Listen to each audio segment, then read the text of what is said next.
Greetings, everyone. Dr. Taylor Temnick here, Wellness Director with All Care Medical Consultants. And in today's session for our balance series, we're going to be talking about lower extremity strength training. It is imperative that we continue to lift and move our body against resistance, especially as we age. With each decade, we know that we lose 3% of our muscle mass and sometimes even more. You know the old adage, if you don't use it, you lose it. So in today's session, we're going to focus on our lumbo-pelvic hip complex. Again, this is the area of my hips and my lower abdominals. And I'm going to focus on this area because that's where my center of gravity comes from. If I've got a good, strong core in this area, all of my other movements will improve.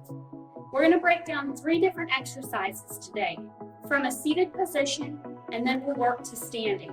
I'd love for you to join me in those. The first one we're going to practice is our simple sit to stand or stand to sit. Now, if you have a chair that doesn't have arms, that would be ideal. This could be a stable bar stool, or if you do have arms, try to not use the support of those. Again, we want a chair that we can get in and out of easily, not necessarily a comfy recliner.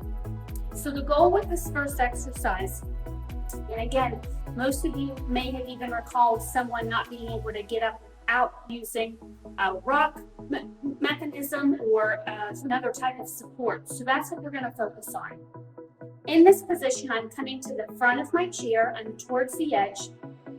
And I want to make sure that my ankles are stacked just below my knees. What I'm going to try to aim for is I'm going to sit up nice and tall, pull that belly button into the spine, and then I'm going to dig in through my heels and contract my glutes as I press through my knees and stand up. So I'm going to drive down through my heels and try to shove my hips forward to get that momentum to go. Again, core is braced. I'm going to keep my hands out in front to focus on the challenge because I don't want to rock or sway. So from this position, I'm going to come underneath, press up and stand, lower back down and sit. Press back up and sit. One way you can get to this point, and that's easy. You don't need to rock, you don't need to push forward or use a support.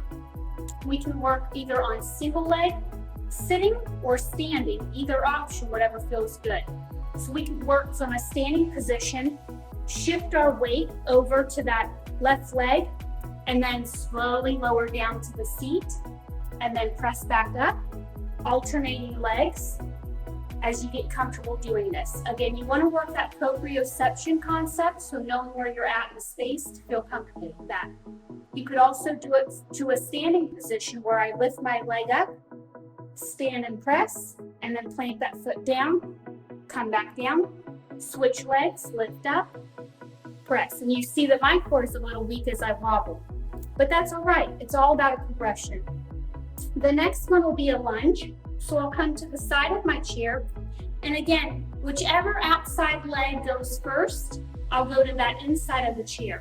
So from this position, I'm going to take my left leg forward and I'm going to come to the left of my chair. I'm going to place that back foot behind me so that my foot is able to be firmly on the ground. I'm going to then drop my knees straight down, and I'll show you this from the side in a little bit, but I'm going to drop straight down and come back up. Either I can tap the chair to make sure it's there, or I can hold it for a side. And again, I'm pivoting off that back leg. So what it looks like is the front leg is forward, the back leg is behind me, and I'm going to go straight down. So the back leg drops down to the mat, while this front leg goes directly over the ankle. Notice that it's a nice L shape for both. And again, if you're not in a comfortable position, you can widen that stance. The last one we're going to talk about is a deadlift. So with our weights, a deadlift from the chair, we're going to lean forward, sitting at the front of our chair, holding our dumbbells or our weight. This can be a half gallon of milk, this could be a gallon of water, it could be dumbbells, it could be canned vegetables, whatever resistance that you have, even a sandbag would work. But I'm going to sit towards the front, I'm going to bring my legs together, and I'm going to gently hinge forward and hinge back up. Hinge forward, hinge back up, keeping the core braced. If that's difficult, I'll stagger my legs, one in front of the other. And again, hinging forward and back. So from the side, again, sitting at the front of my chair, feet are out front, I'm hinging forward, chest is up, spine is flat. Or I can do a staggered stance to give myself some support. And again, lunging this way. So if you're past the chair and you're ready for more of a challenge, what I would recommend is a simple squat with an overhead press.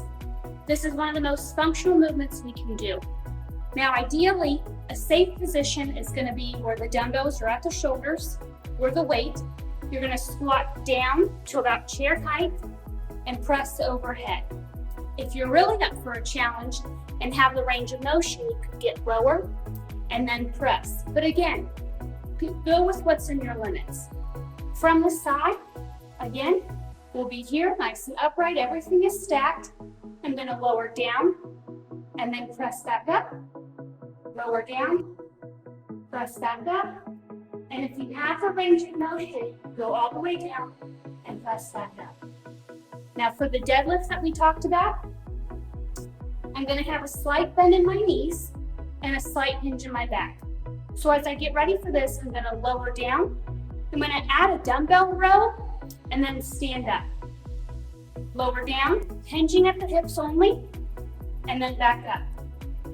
Hinge at the hips, dumbbell row, and back up. Hinge at the hips, and stand back up. To make that even harder, again, we can try the staggered stance. So I'll hinge forward and back up. Hinge forward, row, back. And again, it's a small staggered stance, it's not a big one. Hopefully with these exercises, there's something that either you're new or you're familiar with, but you've now got ways to be able to participate in those exercises from a seated or standing position.